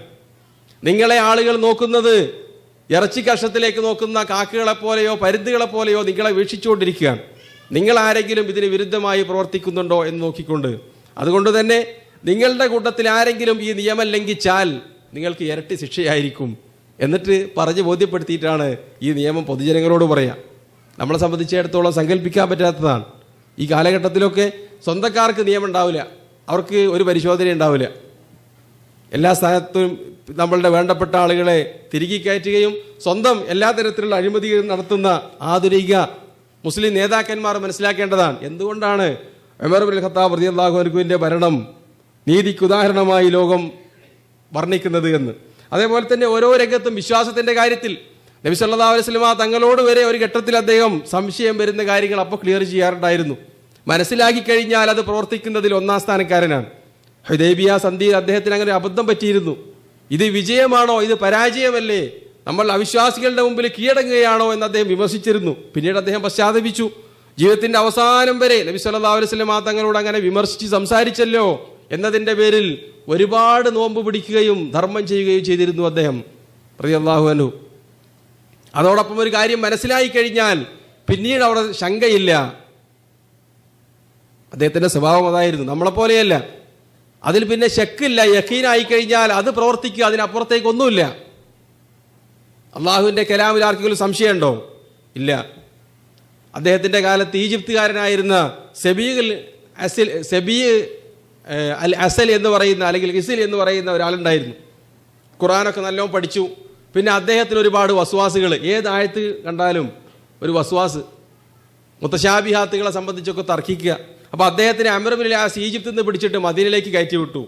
നീ ഉമർ ഇബ്നുൽ ഖത്താബിനെ കണ്ടിട്ട് ഈ ചോദ്യങ്ങൾക്കൊക്കെ ഒരു സംശയ നിവാരണം വരുത്തിക്കോ എന്ന് പറഞ്ഞിട്ട് അദ്ദേഹം വന്നു. മദീനയിലെത്തി. ഉമർ ഇബ്നുൽ ഖത്താബ് റളിയല്ലാഹു വിളിച്ചു വരുത്തി. എന്നിട്ട് അദ്ദേഹത്തിൻ്റെ ഒരു പ്രസിദ്ധമായ വടിയുണ്ട്, അദ്ദുർറത്തുൽ ഉമരിയ, അതുകൊണ്ട് തലക്ക് 4 പൊട്ടിക്കൽ, പൊട്ടിച്ച് രക്തം വാർന്നു. അതിനുമുമ്പ് ചോദ്യമൊന്നുമില്ല. എന്നിട്ടാണ് ചോദിക്കുന്നത്. മുഫസ്സിറുകളൊക്കെ കൊടുത്തൊരു പ്രസിദ്ധമായ സംഭവമാണ്. എന്നിട്ട് അടി കിട്ടി രക്തം വരാൻ തുടങ്ങിയപ്പോൾ അദ്ദേഹം പറഞ്ഞു, എൻ്റെ സംശയമൊക്കെ മാറി, എന്നാൽ ഇനി പോയിക്കോ. അദ്ദേഹത്തിനെ ബസറയിലേക്ക് നാട് കടത്തി. അവിടെ ജീവിക്കാൻ പറഞ്ഞു. ആളുകൾക്ക് മുന്നറിയിപ്പ് നൽകി, അദ്ദേഹം ക്ലാസ് എടുക്കാൻ പാടില്ല, പൊതുജനങ്ങളുമായി സംവദിക്കാൻ പാടില്ല. സംശയമൊക്കെ മാറി. പിന്നെ അവിടെ നിന്ന് ഭരണാധികാരികൾ കത്തെഴുതി, ഇയാളിപ്പോൾ നല്ല രൂപത്തിലായിട്ടുണ്ടെന്ന് പറഞ്ഞപ്പോൾ എന്നാൽ പിന്നെ പൊതുജനങ്ങളോട് സമ്പർക്കം പുലർത്തിക്കോട്ടെ. ജനങ്ങൾക്കിടയിൽ കുപ്രചാരണം നടത്തുന്ന, വസ്വാസ് ഉണ്ടാക്കുന്ന, ഇസ്ലാമിക വിരുദ്ധമായ കാര്യങ്ങൾ പ്രചരിപ്പിക്കുന്ന ആളുകളെ ഏത് രൂപത്തിൽ കൈകാര്യം ചെയ്യണം എന്നുള്ളതിൻ്റെ ഒരു തെളിവാണത്. വിശുദ്ധ ഖുർആനിലെ ആയത്ത് കേട്ടാൽ അവിടെ നിൽക്കുകയാണ്. നമ്മൾക്കറിയാം നബി സല്ലല്ലാഹു അലൈഹി വസല്ലം തങ്ങളുടെ നിര്യാണ സമയത്ത് സഹാബിമാരൊക്കെ എന്ത് ചെയ്യണമെന്നറിയാതെ വെപ്രാളപ്പെട്ടു. ഉമർ ഇബ്നുൽ ഖത്താബ് റളിയല്ലാഹു അൻഹു തന്നെ നിയന്ത്രണം വിട്ടുകൊണ്ട് അദ്ദേഹം പറഞ്ഞു, നബി സല്ലല്ലാഹു അലൈഹി വസല്ലം തങ്ങൾ മരിച്ചിട്ടില്ല, 40 ദിവസം മൂസാ നബി അലൈഹി സ്വലാം പോയതുപോലെ മാറി നിൽക്കുകയാണ്. ആരെങ്കിലും മുഹമ്മദ് മരിച്ചു എന്ന് പറഞ്ഞാൽ അവരെ ഞാൻ ശരിപ്പെടുത്തുമെന്നൊക്കെ പല ചരിത്രങ്ങളിലും നമുക്ക് കാണാൻ പറ്റും. അബൂബക്കർ സിദ്ദീഖ് റളിയല്ലാഹു വന്നു. അദ്ദേഹം സൂക്തം ഖുർആനിലെ വചനങ്ങൾ ചൊല്ലിക്കൊടുക്കുകയാണ്. വമാ മുഹമ്മദുൻ ഇല്ലാ റസൂലുൻ ഖദ് ഖലത് മിൻ ഖബ്ലിഹിർ റസുൽ അഫ ഇൻ മാത ഔ ഖുതില അൻകലബ്തും അലാ അഖാബിക്കും. മുഹമ്മദ് മറ്റു പ്രവാചകന്മാരെ പോലെയുള്ള ഒരു പ്രവാചകൻ മാത്രം. അദ്ദേഹം മരണപ്പെടുകയോ കൊല്ലപ്പെടുകയോ ചെയ്താൽ ഇൻകലബ്തും അലാ അഖാബിക്കും, നിങ്ങൾ ദീനിൽ നിന്ന് പിന്തിരിഞ്ഞു പോവുകയാണോ? ഈ സൂക്തം കേട്ടതോടുകൂടി അദ്ദേഹം അവിടെ ഇരുന്നു പോയി. ഒരു തർക്കവും പിന്നെ ഇല്ല. നബി സല്ലല്ലാഹു അലൈഹി വസല്ലം തങ്ങൾ വഫാത്തായി എന്ന് ഉറപ്പിക്കുകയാണ്. മുർത്തദ്ദുകളുമായുള്ള യുദ്ധം വിവരിച്ച കൂട്ടത്തിൽ നമ്മൾ പറഞ്ഞിരുന്നു, അവരുടെ കൂട്ടത്തിൽ വലിയ ഒരു സൈന്യവുമായി മുസ്ലിങ്ങളോട് പോരാടാൻ വന്ന ഉയൈന ബിൻ ഹുസൈൻ അൽ ഫസാരി എന്ന് പറയുന്ന അദ്ദേഹം നബി സല്ലല്ലാഹു അലൈഹി വസല്ലം തങ്ങളുടെ അടുത്ത് വന്ന് മുസ്ലിമായി നടിച്ച വ്യക്തിയാണ്. അദ്ദേഹത്തിനെ പിന്നീട് മുസ്ലിങ്ങൾ ബന്ദിയാക്കുകയും ഖാലിദ് റളിയല്ലാഹു അൻഹു അദ്ദേഹത്തിനെ മദീനയിലേക്ക് കൊടുത്തുവിടുകയും ചെയ്യുന്നുണ്ട്. അവിടെ എത്തിയപ്പോൾ അദ്ദേഹം പറഞ്ഞത്, മദീനയിലുള്ള കുട്ടികൾ അദ്ദേഹത്തിനെ പരിഹസിക്കാൻ തുടങ്ങിയെന്നാണ്. എടാ, നീ ഇസ്ലാമിൽ നിന്ന് മുർത്തദ്ദായി പോയോ എന്ന് ചോദിച്ചപ്പോൾ അദ്ദേഹം പറഞ്ഞത്, ഞാൻ മുർത്തദ്ദാവാൻ ആദ്യം ഇസ്ലാമിലേക്ക് പ്രവേശിക്കണ്ടേ, ഞാൻ നിങ്ങളെ കളിപ്പിക്കുകയായിരുന്നു എന്നാണ്. അപ്പോൾ ഇന്ന് മനസ്സിലാവുന്നത് അദ്ദേഹം പിന്നെയാണ് മുസ്ലിം ആവുന്നത്. മുസ്ലിം ആവുകയും നല്ല രൂപത്തിലാണ് അദ്ദേഹം മരണപ്പെടുകയും ചെയ്തത് റളിയല്ലാഹു അൻഹു. അദ്ദേഹം ഉമർ ഇബ്നുൽ ഖത്താബ് റളിയല്ലാഹു അൻഹുവിനെ കാണാൻ വന്നു. അദ്ദേഹത്തിൻ്റെ സഹോദരപുത്രൻ ഹുർറു ബിൻ ഖൈസ് അൽ ഫസാരി ഉമർ റളിയല്ലാഹു അൻഹുവിൻ്റെ ഷൂറ മെമ്പറായിരുന്നു. അദ്ദേഹം ഖുറാകളിൽപ്പെട്ട വ്യക്തിയായിരുന്നു. അതാണ് അദ്ദേഹത്തിൻ്റെ ഉമർ റളിയല്ലാഹു അൻഹുവിൻ്റെ മാനദണ്ഡം. സഹോദരൻ അദ്ദേഹത്തിൻ്റെ ഷൂറ മെമ്പറാണ്. അപ്പോൾ ഉയൈന വന്നിട്ട് പറഞ്ഞു, നീ ഉമർ റളിയല്ലാഹു അൻഹുവിൻ്റെ അടുത്ത ആളാണല്ലോ, എനിക്ക് ഉമറിനെ ഒന്ന് കാണാൻ അവസരം ഉണ്ടാക്കി തരണം. അപ്പോൾ അദ്ദേഹം പറഞ്ഞു, വന്നോ. ഉമറിനെ കാണാൻ അങ്ങനെ അവസരത്തിൻ്റെ ആവശ്യമൊന്നുമില്ല. പക്ഷേ ഉയൈന ആയതുകൊണ്ട് ചിലപ്പോൾ എന്തെങ്കിലും പ്രശ്നങ്ങൾ ഉണ്ടായാലോ എന്ന് ആശങ്കപ്പെട്ടുകൊണ്ടാണ് അദ്ദേഹം പറയുന്നത് ഒരു പ്രത്യേക കൂടിക്കാഴ്ചയ്ക്ക് സമയം വേണമെന്ന് പറഞ്ഞത്. അങ്ങനെ അനുവാദം കൊടുത്തു. വന്ന സമയത്ത് തന്നെ ഉയൈന അദ്ദേഹത്തിൻ്റെതായ നാടൻ ശൈലിയിൽ പ്രസംഗിച്ചു. അദ്ദേഹം ഗ്രാമീണനാണ്, അറാബികളിൽ വളർന്ന വ്യക്തിയാണ്. അദ്ദേഹം പറഞ്ഞു, ലാ തഹ്കും ബൈനനാ ബിൽ അദിൽ വലാ തുഖ്സിം ബൈനനാ ബിൽ അദിൽ ബിസവിയ. നീ ഞങ്ങൾക്കിടയിൽ നീതിയുടെ അടിസ്ഥാനത്തിൽ വിധിക്കുകയോ ഭരിക്കുകയോ ചെയ്യുന്നില്ല, അക്രമവും അരാജകത്വമാണ് നിങ്ങളുടെ ഭരണം. ആരോടാ പറയുന്നത്? ഉമർ ഇബ്നുൽ ഖത്താബ് റളിയല്ലാഹു അൻഹുവിനോട്. അത് കേട്ടപ്പോൾ അദ്ദേഹത്തിന് പെട്ടെന്ന് കോപം വന്നു. അദ്ദേഹം വടിയെടുത്ത് തലക്ക് പൊട്ടിക്കാൻ വേണ്ടി വടിയങ്ങോട്ട് ഉയർത്തി. ഉടനെ ഹുർറ് പറഞ്ഞു, അമീറുൽ മുഅ്മിനീൻ, അള്ളാഹു പറയുന്നത് ഫഅരിദ് അനിൽ ജാഹിലീൻ. ഖുർആനിൽ അള്ളാഹു പറഞ്ഞത് നിങ്ങൾ ക്ഷമിക്കുകയും മാപ്പ് കൊടുക്കുകയും ചെയ്യുക, ജാഹിലീങ്ങളിൽ നിന്ന് തിരിഞ്ഞു കളയുക. ഇന്ന അഖീ മിനൽ ജാഹിലീൻ. അള്ളാഹു പറഞ്ഞ ആ ജാഹിലീങ്ങളിൽ പെട്ട ആളാണ് എൻ്റെ സഹോദരൻ. ഉമർ റളിയല്ലാഹു അൻഹു വടി അവിടെ താഴ്ത്തി അദ്ദേഹത്തിനോട് പോകാൻ പറഞ്ഞു. ഏത് കോപം വരുന്ന രംഗത്തും വൈകാരികമായി തളർച്ച നേരിടുന്ന രംഗത്തും വിശുദ്ധ ഖുർആനിലെ സൂക്തങ്ങൾ കേട്ടാൽ കാന വഖാഫൻ എന്ന കലാമില്ല, അള്ളാഹുവിൻ്റെ സൂക്തങ്ങൾ കേട്ടാൽ അവിടെ നിൽക്കുകയാണ്. അതുകൊണ്ട് തന്നെയാണ് അദ്ദേഹം ഇസ്ലാമിലേക്ക് വരികയും ചെയ്തത്, അല്ലേ? മുസ്ലിം ആവാനുണ്ടായ കാരണം ഖുർആനിലെ വചനങ്ങൾ കേട്ടതാണ്. ഇൻഷാ അല്ലാഹ് നമുക്ക് അവിടേക്ക് പിന്നീട് വിശദമായി കടന്നു വരാം. ഏതായിരുന്നാലും ഉമർ റളിയല്ലാഹു അൻഹുവിൻ്റെ ജീവിത വീക്ഷണം അങ്ങനെയായിരുന്നു. വിശ്വാസം, അടിയുറച്ച വിശ്വാസം. നബി സല്ലല്ലാഹു അലൈഹി വസല്ലം തങ്ങളെ തുടരുന്ന വിഷയത്തിൽ പിന്നെ അതിലൊരു ചോദ്യമല്ല. നമ്മളെ ആളുകളെ പോലെ നമ്മൾക്ക് എന്ത് കാര്യം സ്ഥിരപ്പെട്ടാലും അതിന് നമ്മളുടേതായ ഒരു അഭിപ്രായം കൂടി ഉണ്ടാവും അതിൻ്റെ അപ്പുറത്തേക്ക്. ഉമർ ഇബ്നുൽ ഖത്താബ് റളിയല്ലാഹു അൻഹു അങ്ങനെയായിരുന്നില്ല സമീപനം. റസൂലുള്ളാഹി പറഞ്ഞതാണോ അത് അപ്പടി പ്രവർത്തിക്കുക. കഅബയെ തവാഫ് ചെയ്തതിന് ശേഷം അദ്ദേഹം ഹജറുൽ അസ്വദ് ചുംബിച്ചു. എന്നിട്ട് അവിടെ നിന്നിട്ട് തിരിഞ്ഞു നോക്കി. ഒരുപാട് ആളുകൾ അദ്ദേഹത്തിൻ്റെ കൂടെ ഹജ്ജ് ചെയ്യുന്നുണ്ട്, തവാഫ് ചെയ്യുന്നുണ്ട്.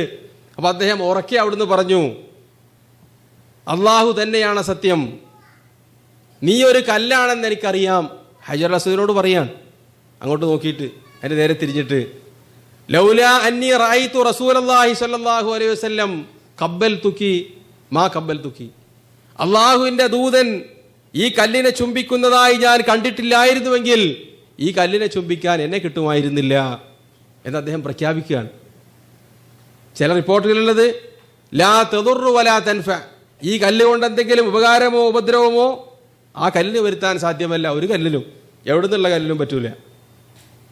ചില റിപ്പോർട്ടുകളിൽ കാണാം വിശ്വാസത്തോടുകൂടി അതിനെ തവാഫ് ചെയ്യുന്ന ആളുകൾക്ക് ഹജറുൽ അസ്വദ് ഖിയാമത്ത് നാളിൽ ശുപാർശ പറയുമെന്ന്. അതിൻ്റെ പ്രത്യേകതയാണ്. ഹജറുൽ അസ്വദ് മാത്രമല്ല, യൗമൈദിൻ തുഹദ്ദിസു അഖ്ബാറഹ, ലോകത്തുള്ള മുഴുവൻ കല്ലും മണ്ണും ജിന്നും മനുഷ്യരും എല്ലാം എന്ത് ചെയ്യും? മനുഷ്യന്മാരുടെ പ്രവൃത്തികൾക്ക് സാക്ഷിയാണ്. ആ കൂട്ടത്തിൽ പ്രത്യേകമായി ഹജറുൽ അസ്വദിനെ വേണ്ടി പറഞ്ഞതാണ്. അതല്ലെങ്കിൽ ഒരു കല്ല് പൂജയോ വ്യക്തി പൂജയോ പ്രതിഷ്ഠയോ ഒന്നും മുസ്ലിങ്ങൾക്കില്ല. ആ കാര്യം വ്യക്താക്കി കൊടുക്കാൻ. പിന്നെ എന്തുകൊണ്ടാണ് തവാഫ് ചെയ്തപ്പോൾ അത് ചെയ്തത്? നബി സല്ലല്ലാഹു അലൈഹി വസല്ലം തങ്ങൾ കാണിച്ചു തന്നിട്ടുണ്ട്. ഇപ്പം എന്തെല്ലാം വ്യാഖ്യാനമാണ് നമ്മൾക്ക്. എന്തുകൊണ്ടാണ് നിങ്ങൾ തവാഫ് ചെയ്തതെന്ന് ചോദിച്ചു നോക്കും ആളുകളോട്. ഒരുപാട് പ്രസംഗം ഉണ്ടാവും. അദ്ദേഹത്തിനുള്ള മറുപടി ഒറ്റ വാക്കിലാണ്. എന്ത്? നബി സല്ലല്ലാഹു അലൈഹി വസല്ലം തങ്ങൾ തവാഫ് ചെയ്തു, അത് തൗഹീദാണ്, ഞങ്ങളത് പ്രവർത്തിക്കുന്നു. അതിനപ്പുറത്തേക്കുള്ള വിശദീകരണത്തിന് ആവശ്യം അവിടെ അല്ല. ഇതാണ് ഉമർ ഇബ്നുൽ ഖത്താബ് റളിയല്ലാഹു അൻഹുവിൻ്റെ വിശ്വാസത്തിൻ്റെ രൂപം.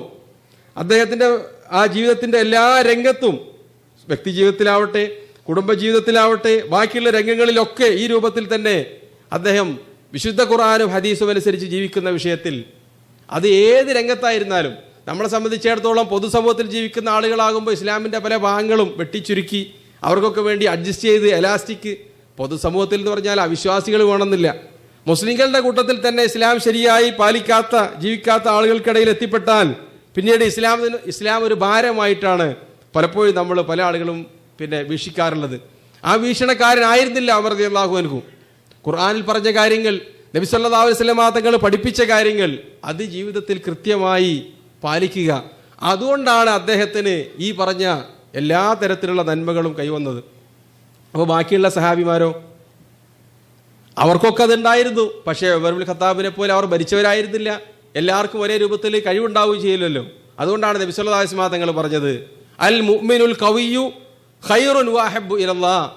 ശക്തിയുള്ള വിശ്വാസിയാണ് അള്ളാഹുവിന് ഏറ്റവും ഇഷ്ടപ്പെട്ടവനും ഏറ്റവും ജനങ്ങൾക്ക് ഉപകാരപ്രദമായവനും എന്ന് നബി സല്ലല്ലാഹു അലൈഹി വസല്ലം തങ്ങൾ പറയുകയുണ്ടായി. വഫീ കുല്ലിൻ ഖൈർ, എല്ലാ വിശ്വാസികളും നന്മയുണ്ട്. പക്ഷേ ശക്തവാനായ വിശ്വാസിയെ, ഈ എലാസ്റ്റിക് വിശ്വാസിയല്ല. ഒരാൾ വിശ്വാസം ഉൾക്കൊള്ളുന്നതോടുകൂടി അവന് സ്വർഗമുണ്ട്, എന്തൊക്കെ വീഴ്ചകൾ വന്നാലും അള്ളാഹുവിൻ്റെ അടുത്ത് മാപ്പുണ്ടാകും. പക്ഷേ യഥാർത്ഥത്തിലുള്ള ശക്തിവത്തായ ഈമാനുള്ള ആരോഗ്യമുള്ള വിശ്വാസി, പ്രത്യേകിച്ച് ഈമാനികമായ ആരോഗ്യം, അവനിലാണ് നന്മയുള്ളത്. അതെവിടുന്നാണ് ലഭിക്കുക? വിശുദ്ധ ഖുർആനിലൂടെ അള്ളാഹു പറയുന്നുണ്ട് എവിടുന്നാണ് അത് കിട്ടുക എന്നുള്ളത്. അലം തറ കൈഫ ദറബല്ലാഹു മസലൻ കലിമതൻ തയ്യിബതൻ കശജറത്തിൻ തയ്യിബ. നിങ്ങൾ കണ്ടില്ലേ അള്ളാഹു ഉദാഹരിച്ചത് കലിമതൻ തയ്യിബ, ഒരു നല്ല വാക്കിനെ, കശജറത്തിൻ തയ്യിബ, നല്ലൊരു വൃക്ഷത്തോട്, അസ്ലുഹാ സാബിത്തുൻ വ ഫറഉഹാ ഫിസ്സമാ, ഭൂമിയിലേക്ക് ആഴ്ന്നിറങ്ങിയ വേരുകൾ അതിനുണ്ട്, അത് ഭൂമിയിൽ അതിൻ്റെ ഫലങ്ങളും തണലുകളും എല്ലാവർക്കും നൽകിക്കൊണ്ടിരിക്കുകയാണ്. മനുഷ്യന്മാർക്ക്, പറവകൾക്ക്, മൃഗങ്ങൾക്ക് എല്ലാവർക്കും അതുകൊണ്ട് ഉപകാരമുണ്ട്. ആ മരം വെട്ടിയാലും ഉപകാരമാണ്, മനുഷ്യർക്ക് വീടുണ്ടാക്കാനും കാലികൾക്ക് താമസിക്കാനും എല്ലാവർക്കും ഉപകാരമാണ്. നബി സല്ലല്ലാഹു അലൈഹി വസല്ലം തങ്ങൾ ഒരിക്കൽ സഹാബിമാരൊക്കെയുള്ള സദസ്സിൽ വെച്ച് പറഞ്ഞു, ഒരു വിശ്വാസിയുടെ ഉദാഹരണം ഒരു വൃക്ഷത്തെ പോലെയാണ്, അതിൻ്റെ ഒന്നും ഉപേക്ഷിക്കാനില്ല, മുഴുവൻ നന്മയാണ്. ആരാണ് ആ മരത്തിൻ്റെ പേര് പറയുക? ഒരാളും മറുപടി പറഞ്ഞില്ല. പിന്നീട് വീട്ടിൽ വന്നിട്ട് ഉമറുൽ ഖത്താബ് പറഞ്ഞു, അദ്ദേഹത്തിൻ്റെ ഉമറുൽ ഖത്താബിനോട് മകൻ പറഞ്ഞു, അബ്ദുല്ലാഹി ഇബ്നു ഉമർ, ആ മരം അവിടെ സദസ്സിൽ വെച്ച് പിന്നീട് പറയപ്പെട്ടു അന്നഹ നഖല, അത് ഈന്തപ്പനയാണെന്ന് പറഞ്ഞപ്പോൾ വീട്ടിൽ നിന്ന് ഉപ്പാൻ്റെ അടുത്ത് വന്നിട്ട് മകൻ പറഞ്ഞു, ഞാൻ ഈന്തപ്പന എന്ന് പറയട്ടെ എന്ന് വിചാരിച്ചു, പക്ഷേ എല്ലാവരും സദസ്സിലായതുകൊണ്ട് മോശമാകുമെന്ന് വിചാരിച്ച് ഞാൻ പറഞ്ഞില്ല. അപ്പോൾ അദ്ദേഹം പറഞ്ഞു, മോനെ നിനക്കത് പറഞ്ഞുകൂടായിരുന്നോ? എനിക്ക് ഇത്ര ചുവന്ന ഒട്ടകങ്ങൾ ലഭിക്കുന്നതിലേറെ സന്തോഷമായിരുന്നു നീ ആ വിജ്ഞാനപ്രദമായ കാര്യം അവിടെ വെച്ച് പറയുന്നത് എന്ന് പ്രോത്സാഹിപ്പിച്ചു. ഈ സൂക്തത്തിൻ്റെ വിശദീകരണത്തിൽ അബ്ദുല്ലാഹി ഇബ്നു അബ്ബാസ് റളിയല്ലാഹു അൻഹു നമ്മളെ പരിഗണിച്ചിട്ടുണ്ട്, നമ്മളെന്ന് പറഞ്ഞാൽ ഇന്ത്യക്കാരെ. അദ്ദേഹം പറഞ്ഞത് ഇതേപോലുള്ളൊരു വൃക്ഷം ഇന്ത്യയിലുണ്ട്. ആരാ നിങ്ങൾക്കറിയാലോ ഏത് വൃക്ഷാന്നുള്ളത്? അത് ജൗസുൽ ഹിന്ദ് എന്ന് അവിടെ പറഞ്ഞിട്ടില്ല. ഇന്ത്യയിൽ ഇതേപോലെ ഈ ഈന്തപ്പനക്ക് സാദൃശ്യമായൊരു ചെടിയുണ്ട്. ആ വൃക്ഷത്തിൻ്റെ ഫലങ്ങൾ ഭക്ഷിക്കാം, അതിൻ്റെ ഇലകൾ ഉപകാരപ്പെടും എന്നൊക്കെ തഫ്സീറിൽ ഖുർത്തുബിയിൽ ഇബ്നു അബ്ബാസ് റളിയല്ലാഹു അൻഹു ഇത് വിശദീകരണം കാണാൻ പറ്റും. ഏതായിരുന്നാലും ആ വൃക്ഷത്തിനെ ഉപമിച്ചിരിക്കുകയാണ്. ആരോട്? വിശ്വാസിയോട്. ആ വൃക്ഷം ഏതാണ്?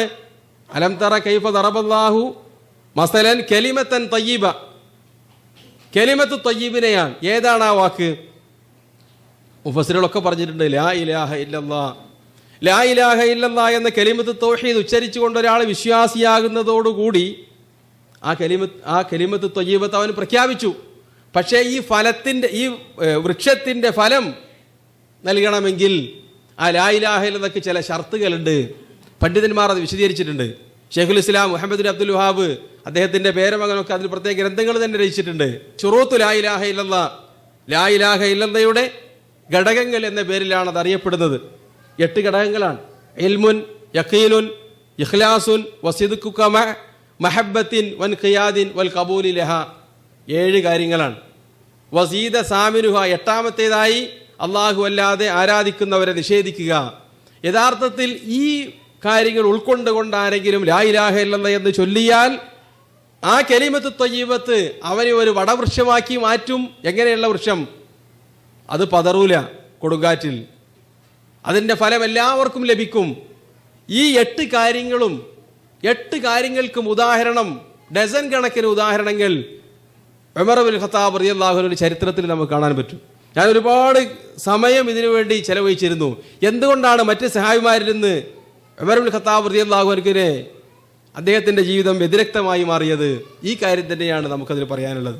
ഏത് വിഷയത്തിന് നോക്കിയാലും ഇൽമ്, അറിവോടുകൂടിയാണ് അദ്ദേഹം മുസ്ലിമായത്. വേറെ എന്തെങ്കിലും താല്പര്യത്തിൻ്റെ പേരിലായിരുന്നില്ല. ഒരുപാട് സഹാബിമാർ വിശ്വാസത്തിലേക്ക് കടന്നു വന്നത് നബി സല്ലല്ലാഹു അലൈഹി വസല്ലം തങ്ങൾ സദഖ കൊടുക്കുന്നത് കണ്ടിട്ടാണ്. പിന്നീട് അവരുടെ ഇസ്ലാം നന്നായിട്ടുണ്ട്. പക്ഷേ ഉമർ ഇബ്നുൽ ഖത്താബ് റളിയല്ലാഹു അൻഹു പഠിച്ച് മനസ്സിലാക്കിയിട്ടാണ് എന്ത് ചെയ്തത്? ഇസ്ലാമിൻ്റെ സത്യാവസ്ഥ ഉൾക്കൊണ്ടുകൊണ്ടാണ് കടന്നു വന്നത്. ആ വിഷയത്തിൽ അദ്ദേഹത്തിന് യഖീൻ ഉണ്ടായിരുന്നു, ഒരു സംശയം ഉണ്ടായിരുന്നില്ല. ദീൻ മനസ്സിലാക്കുന്ന വിഷയത്തിൽ അദ്ദേഹത്തിൻ്റെ ആ സിദ്ഖ്, സത്യസന്ധത കൊച്ചു കുട്ടികളെ പോലെയാണ്. അതിൽ പിന്നെ ഒരു വക്രതയില്ല, മറച്ചു വെക്കലില്ല, പൂഴ്ത്തി വെക്കലില്ല, പരിപൂർണമായിട്ടാണ്. അങ്ങനെയുള്ള മുഴുവൻ കാര്യങ്ങളും, അതിനോടുള്ള സ്നേഹം, അള്ളാഹുവിനോടും റസൂലിനോടും വിശ്വാസികളോടുള്ള സ്നേഹത്തിന് ഉമർ ഇബ്നുൽ ഖത്താബ് റളിയല്ലാഹുവിനെ പോലെ പ്രവാചകനെ കഴിഞ്ഞാൽ, നബി സല്ലല്ലാഹു അലൈഹി വസല്ലം തങ്ങളെ കഴിഞ്ഞാൽ മറ്റൊരു വ്യക്തിയെ നമ്മൾ കാണാൻ പറ്റൂല. അദ്ദേഹം ഖിലാഫത്ത് ഏറ്റെടുത്തതിന് ശേഷം മിമ്പറിൽ കയറി പ്രസംഗിക്കുകയാണ്, പ്രാർത്ഥിക്കുകയും ചെയ്തു. ഞാൻ നിങ്ങളുടെ ഇടയിലെ ഏറ്റവും വലിയ ശുണ്ഠിക്കാരനും ദേഷ്യക്കാരനും എടുത്തിയാട്ടക്കാരനുമായിരുന്നു. ആ ഉമർ അല്ല ഇന്നിവിടെ നിൽക്കുന്നത്. വിശ്വാസികളോട് ഏറ്റവും സൗമ്യനായി പെരുമാറുന്ന ഉമറിനെയാണ്. പക്ഷേ പഴയ ഉമർ ഇവിടെ ഉണ്ട്. അതാർക്കെതിരെയാണ് പ്രവർത്തിക്കുക? നിങ്ങളുടെ കൂട്ടത്തിൽ ദുൽമ പ്രവർത്തിക്കുന്നവർക്കെതിരെ ആ ഉമർ പുറത്തു വരും. അതാണ് അദ്ദേഹം പ്രവർത്തിച്ചത്. ലാ ഇലാഹ ഇല്ലല്ലയുടെ ശരിയായ ഫലം നമുക്ക് ലഭിക്കണമെങ്കിൽ അള്ളാഹു ഖുർആനിൽ പറഞ്ഞതുപോലെ യാ അയ്യുഹല്ലദീന ആമനു ദുഖുലൂ ഫിസ്സിൽമി കാഫ, സത്യവിശ്വാസികളെ നിങ്ങൾ ഇസ്ലാമിലേക്ക് പരിപൂർണമായി പ്രവേശിക്കുക. നമ്മളൊക്കെ ഒമിനന്നാസി മൻ യഅ്ബുദുല്ലാഹ അലാ ഹർഫിൻ, രണ്ടറ്റത്ത് നിന്നിട്ടാണ് പലപ്പോഴും വിഭാഗത്ത് ചെയ്യൽ. ആദ്യ ഭാഗത്ത് പറഞ്ഞതുപോലെ ഇസ്ലാമിന് നമ്മൾക്ക് അനുകൂലമായ കാര്യങ്ങളാണെങ്കിൽ അതൊക്കെ ഓർമ്മ ഉണ്ടാവും. നമ്മൾക്ക് ലഭിക്കാനുള്ള അവകാശങ്ങൾ, തൊഴിലാളികളാണെങ്കിൽ എന്താണ് തൊഴിലാളിയെ പറ്റി റസൂലുള്ളാഹി പറഞ്ഞിട്ടുള്ളത് എന്തൊക്കെ അല്ലേ നമുക്കറിയാലോ. വേറെപ്പ് പറ്റുന്നതിന് മുമ്പ് കൂലി കൊടുക്കണമെന്ന് വിശദാസിമാ തങ്ങൾ പറഞ്ഞിട്ടുണ്ട്. ഇനി പറയാത്ത വല്ല ഹദീസ് ഉണ്ടെങ്കിൽ അതും ഉണ്ടാവും. കള്ളാദീസാണെങ്കിലും കുഴപ്പമൊന്നുമില്ല. നമ്മൾ അവകാശങ്ങളെ പറ്റി ഉണ്ടാവും. അതേപോലെ ഭർത്താക്കന്മാരാണെങ്കിൽ അവർക്ക് വേണ്ട കാര്യങ്ങളൊക്കെ ഒരു പ്രസംഗത്തിൽ കേട്ടാൽ മതി, ജീവിതകാലം മുഴുവൻ മറക്കൂല. സ്ത്രീകളാണെങ്കിലോ അവരുടെ അവകാശങ്ങൾ ഓർമ്മ ഉണ്ടാവും, വിദ്യാർത്ഥികൾക്ക് അവരുടേതുണ്ടാവും.